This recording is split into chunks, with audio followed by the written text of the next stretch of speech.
नमस्ते दोस्तों। तो हम पढ़ रहे हैं वीर सावरकर जी की जीवनी मेरा आजीवन कारावास। तो इसके हम 8 चैप्टर ऑलरेडी पढ़ चुके हैं और ये 9वां चैप्टर है। इसका नाम है तटस्थ राजबंदियों की पूर्व स्थिति। तो इस चैप्टर में वहाँ जो अन्य राजबंदी रह रहे हैं उनके बारे में सावरकर जी बताएंगे।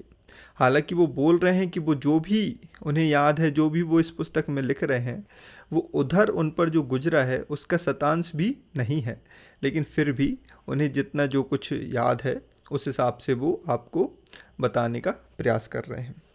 अभी क्या होता है कि जो 3 मंजिला इमारत है जहाँ पर सावरकर जी को रखा गया है, तो उसमें क्या है, पहले अकेले रखा गया था 7 नंबर कोठी में। अब है ना, कुछ जो राजबंदी हैं उनको भी उसी माले पे रख दिया गया है।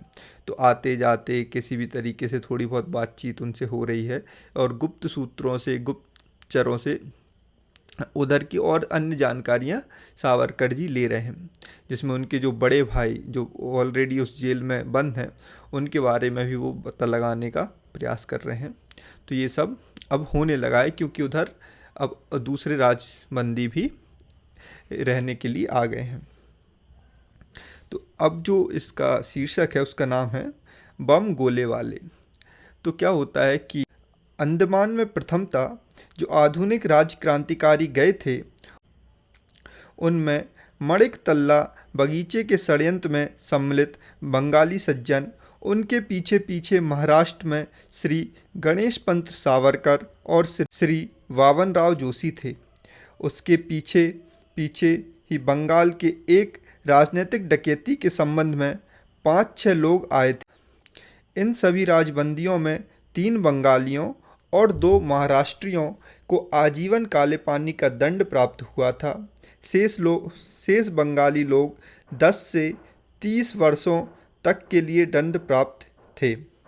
मैं जब वहां पहुंच गया तब इन लोगों के अतिरिक्त इलाहाबाद के स्वराज पत्र के 4 संपादक भी वहां आए थे, जिन्हें 7 से 10 वर्षों का दंड हुआ था, परंतु उन पर राजद्रोह का आरोप लगाया गया था, न कि राजक्रांति का। इतना ही नहीं, अब तो वह सचमुच राजक्रांति के तत्वों से सर्वदा पर अपरिचित और व्यवहार के विरुद्ध भी थे, परंतु केवल राजद्रोह के अपराध के लिए दंड देकर उन्हें क्रांतिकारियों में बैठने के कारण उनमें से कुछ लोगों को राजक्रांति के तत्व भी परिचित और व्यवहार सम्मत लगने लगे। बस इस दंड का इतना परिणाम अवश्य हुआ। किस मुकदमे में कौन कौन थे और किस व्यक्ति के क्या मत थे, मुझे अब यह पक्की तरह याद नहीं आ रहा, इसलिए उनका साधारण उल्लेख करके ही समाधान करना पड़ रहा है। ऊपर उल्लिखित लोगों के अतिरिक्त और एक राजबंदी वहाँ थे, मुझे ऐसा लगता है। पहले गए हुए लोगों में बंगाली ही अधिक होने के कारण हम सबको ही बंगाली कहा जाता था, परंतु बाद में जब पंजाब आदि प्रांतों से सैकड़ों लोग आने लगे तब हमें एक और अनाड़ी कोष प्राप्त हुआ, वह था बम गोले वाले। उन हजारों बंदियों ने जिन्होंने राजबंदी का अर्थ तो क्या, इस शब्द को भी कभी अपने जीवन में नहीं सुना, भला वे इस शब्द की संकल्पना को कैसे सोच सकते थे। उनमें से अधिकतर को बमबारी का अभ्यास करने की कल्पना थी और उसी साधारण लक्षण द्वारा हमारे वर्ग के साधारण निर्देश का काम चलाया गया। बारी साहब को जब कभी राजबंदियों की आवश्यकता पड़ती तब जाओ उस 7 नंबर के बम गोले वाले को लेकर आओ तथा सब बम गोले वालों को अभी के अभी बंद करो, ऐसी गर्जना होती। वहां जाने के पश्चात सभी बंदियों को मैं देर सवेर यह समझाता, अरे हम बम गोले से लड़े, पर हम पर ऐसा कहने का आरोप नहीं लगाया गया था। हम पर यह कहने का आरोप लगाया गया था कि हम सरकार से लड़े, स्वराज की स्थापना के लिए लड़े, इसलिए इसमें से कोई पिस्तौल से, कोई बंदूक से, तो कोई मात्र लेखनी की सहायता से लड़ रहे थे। कुछ लोगों ने तो बम देखा भी नहीं था, फिर उसे फेंकने की बात तो दूर रही। हम सभी ने जो कुछ चलाया वह शस्त्र था, अपनी जिह्वा। अतः आप हमें जीव वाले कहिए, बम वाले क्यों कहते हैं? इसका मतलब? वे हंसकर पूछते। आप बताइए वास्तविक नाम क्या है, हम वही कहेंगे। मैं कहता, हमारे वर्ग का वास्तविक नाम है राजबंदी। अच्छा, तुम इसको सहज उच्चारण नहीं कर सकते तो तुम बस इतना ही कहा करो, राजकैदी। इस शब्द का उच्चारण वे झट से कर लेते। आगे चलकर यही शब्द रूढ़ हो गया। यद्यपि बारी साहब को यह सुहाता नहीं था। हमें यदि कोई बाबू, जो कि अंडमान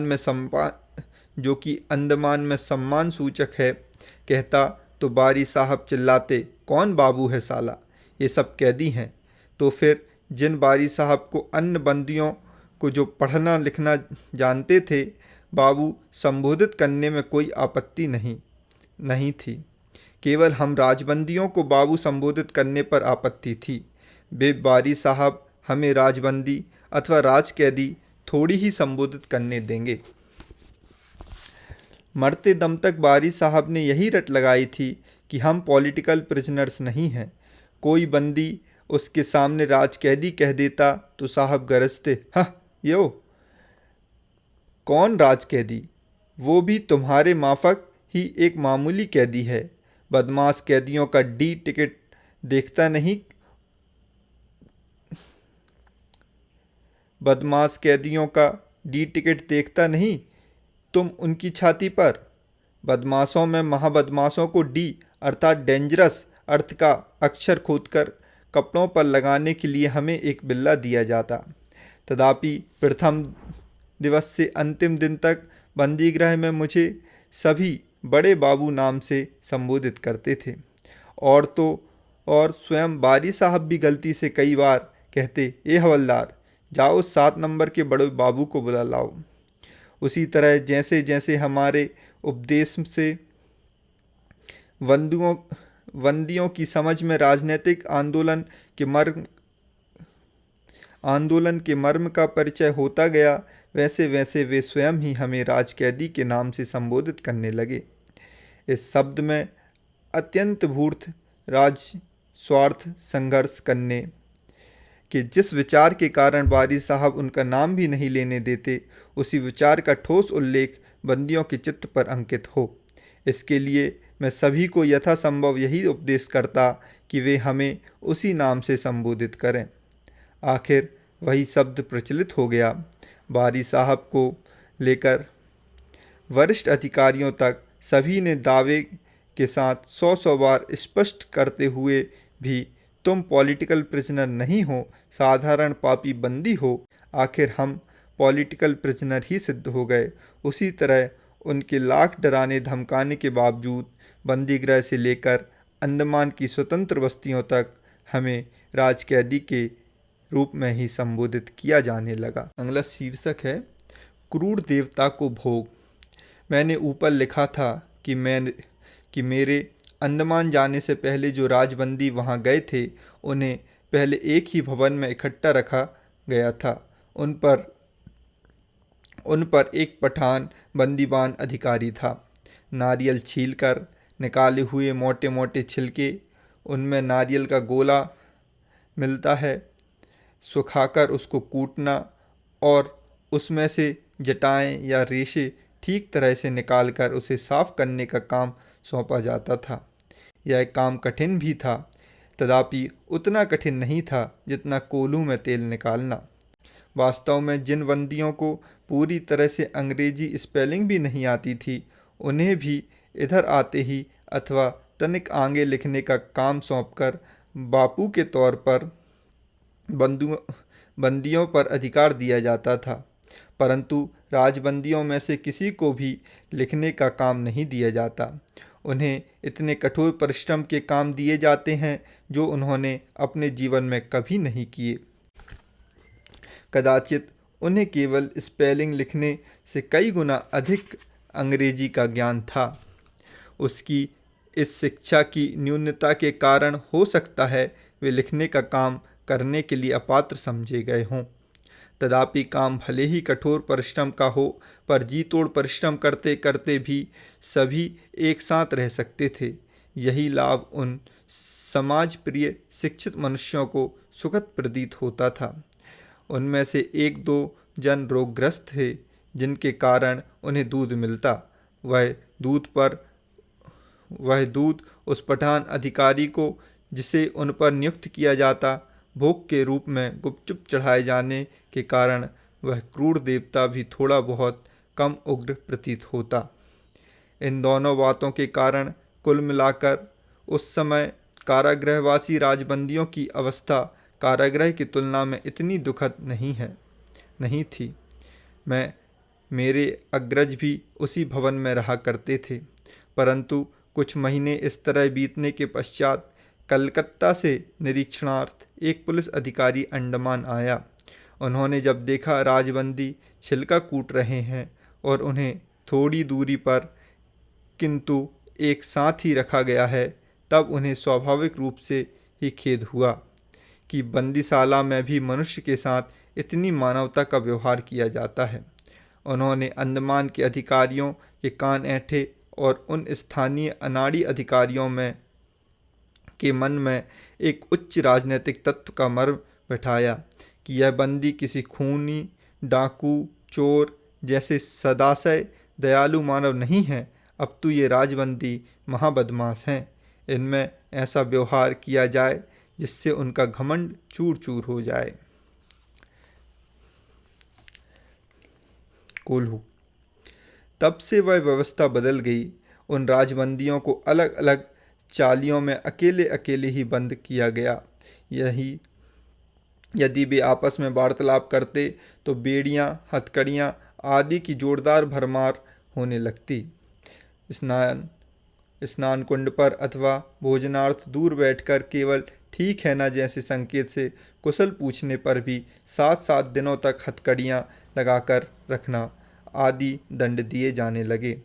और अंत में छिलका टूटने के कठोर परिश्रम का वह काम भी उन लोगों को दिया जिन्हें स्पेलिंग करने से अधिक अंग्रेजी का ज्ञान है। यह सब उन्हें अन्यायजनक प्रतीत हुआ, फिर भी उन्हें कोल्हू में जोता गया, जो कारावास में कठिनतम काम समझा जाता और जो बैलों के करने योग्य था। उन लोगों को सबक जो सिखाना था, 2-2 महीने तक यही काम देने के बाद 1 महीना पुनः छिलका दिया जाता और पुनः कोल्हू में जोता जाता। प्रातःकाल उठते ही लंगोट कसकर कमरे में बंद होना पड़ता। भीतर कोल्हू की डंडी को ऐसे घुमाना पड़ता जैसे हाथ से पहिया घुमाया जाता है। उस ओखली में गोले पड़ते ही वह इतनी भारी हो जाती कि अतिरथी महारथी कुली भी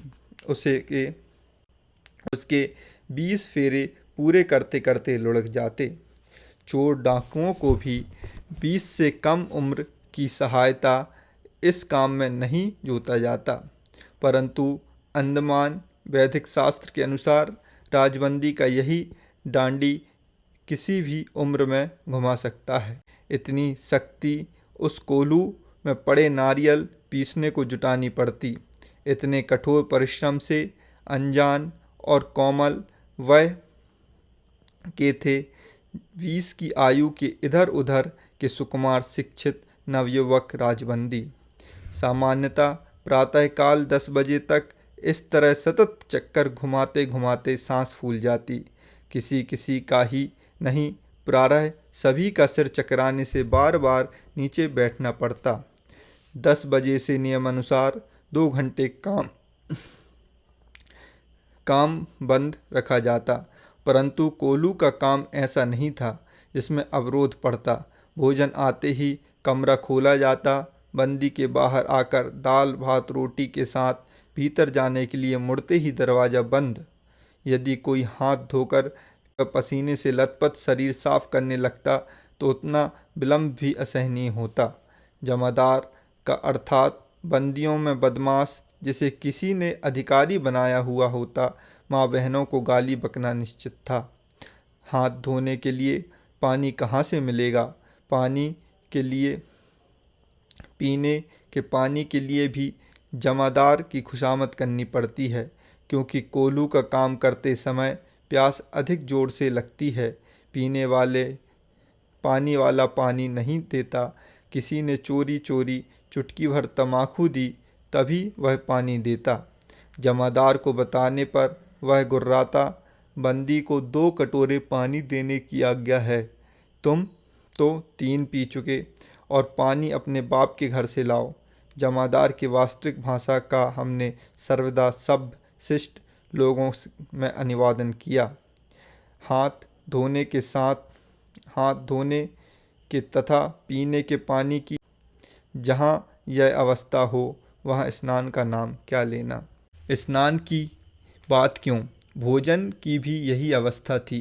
भोजन परोसकर एक बार दरवाज़ा बंद करते ही जमादार को यह चिंता नहीं होती कि बंदी खा रहे हैं या नहीं। वह सतत उसे चाली की कटोरियों के सामने से चिल्लाता हुआ चलता, अरे बैठो मत, शाम तक तेल पूरा करना होगा, नहीं तो पिटोगे, सजा होगी सो अलग। इस तरह उसके चीखते चिल्लाते कईयों के गले से कौर नहीं उतरता, क्योंकि शाम तक तेल कम भरते ही नित्य लात घूसों सोंटियों से बंदियों को कुटते पिटते हर कोई देखता था। इस डर के कारण पेट में भले ही चूहे कूद रहे हों, कोल्हू घुमाते घुमाते उस धरती में से जिसमें खड़े खड़े पसीने की धार गिर रही हो, ग्रास उठाकर मनुष्य में ठूंसते, जैसे जैसे उसे निगलते और कोल्हू चलाते चलाते ही भोजन करते। अनेक बंदियों को मैंने कई बार अपनी आँखों से देखा है। इस प्रकार उस अद्भुत भोजन से निपटकर पुनः 5 बजे तक कोल्हू चलाना पड़ता। अभ्यासी कोई 4 बजे समाप्त करता। सर्वदा पक्का 100 में एकाध व्यक्ति ही सदैव पूरा काम अर्थात 20 पौंड तेल निकाल पाता। जी तोड़ कष्ट उठाकर भी काम पूरा करने में असमर्थ रहते। उनमें से जो नौसिखिए, सीधे सादे और सापेक्षता सच्चे होते, हाय हाय, उन्हीं पर जमादार बॉर्डरों की मार पड़ती। भोजन न करते हुए काम में जुटने पर भी तेल का कोटा पूरा न होने पर थप्पड़, लात, घूसे, डंडों की मार खाते। थके मांदे बंदी तेल उड़ेल कर रोते रोते वापस लौटते हुए मुझे आज भी दिखाई दे रहे हैं। नम्र स्वभाव के बंदियों की यह अवस्था होती थी। तनिक सेकंड या क्रोधी होता तो उसे हथकड़ी, डंडा, बेड़ी आदि मारपीट से अधिक सामान्य दंड था। उस व्यवस्था के कारण बंदी गृह में कदम रखते ही सज्जनता जन्य सच्चाई, अविशिष्ट लज्जा भी छूट जाती। ऐसे ही लोग अंत तक बंदी गृह में जीवित बच पाते, या जो जीते हैं वे अधिकतर उनमें से ही होते हैं।